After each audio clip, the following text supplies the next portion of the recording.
صباح الخير يا بنات. النهارده هنعمل اكله مع بعضنا مفيش اتنين بيختلفوا عليها. هي طاجن المكرونه البشاميل او صينيه المكرونه البشاميل. حاجه كده تحفه تحفه بجد جميله، صينيه فيها 3 الوان. يلا بينا تعالوا نشوف خطواتها. يلا مع بعضنا. اول حاجه جبنا حله فيها ميه بتغلي، سيبنا فيها ميه بتغلي للمكرونه، نزلنا بيها على مكرونه قلم اللي هي مكرونه الفرن. حطينا فيها ملح، حطينا وهنحط كمان فلفل اسود، وكمان هنحط عليها كمون. ليه بتحطي الحاجات دي؟ انا بتبل المكرونه كده، انا يعتبر بتبلها في الميه، ده بياخد مع ده فبتبقى طعمها جميله جدا، لان احنا بنستعمل ميه المكرونه تاني. سند الحله بغطا بسند الحله ببرطمان التوابل، مش مشكله انا عنديها. هنجيب هنا طاسه، هنحط فيها حبه زيت قليلين جدا، ونحط فيها اللحمه يا دوبك بس عشان خاطر ما تلزقش، لان اللحمه المره دي كانت حمرا شويه، ما كانش فيها دهون كتير.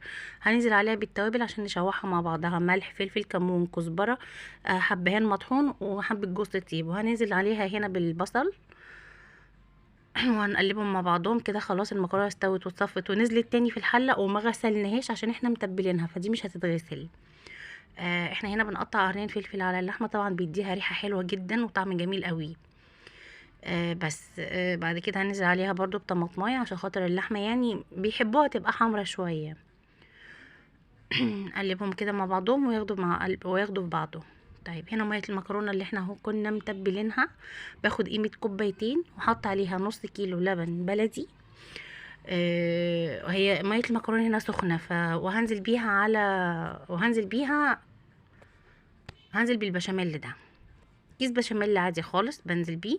هنا عشان المية المكرونه كانت سخنه فكانت كلكعت مني، فطبعا دخلت المضرب السلك ده وقلبت بيه. بصوا خلاص كده قوامها بقى تمام جدا، تحفه جميله جميله بجد، خفيفه جدا ونسبه دهونها قليله قوي قوي قوي.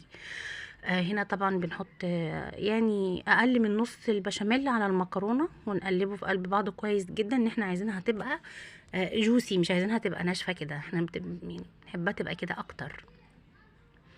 هنا هنغلف الصينيه بتاعتنا بالبشاميل كده.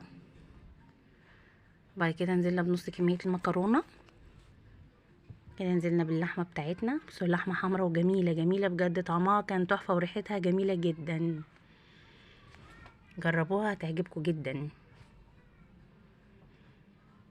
نفردها كده ونظبطها في الحله في الصينيه، ننزل بالبشاميل عشان خاطر يمسك ما بين الطبقتين.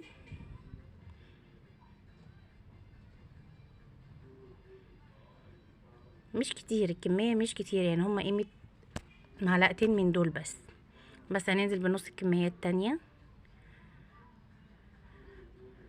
سهله جدا وسريعه جدا وجميله جدا وخفيفه كمان، مش تقيله يعني، ما فيهاش نسبه دهون كتير خالص. بس هنا هنكمل بقى بباقي البشاميل بتاعنا.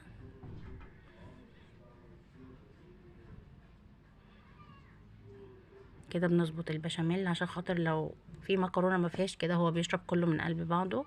معانا جبنه موتزاريلا هنرش عليها كده من على الوش، بيديها شكل تحفه. وكده خلصنا الفيديو بتاعنا، متنسوناش في اللايك والشير.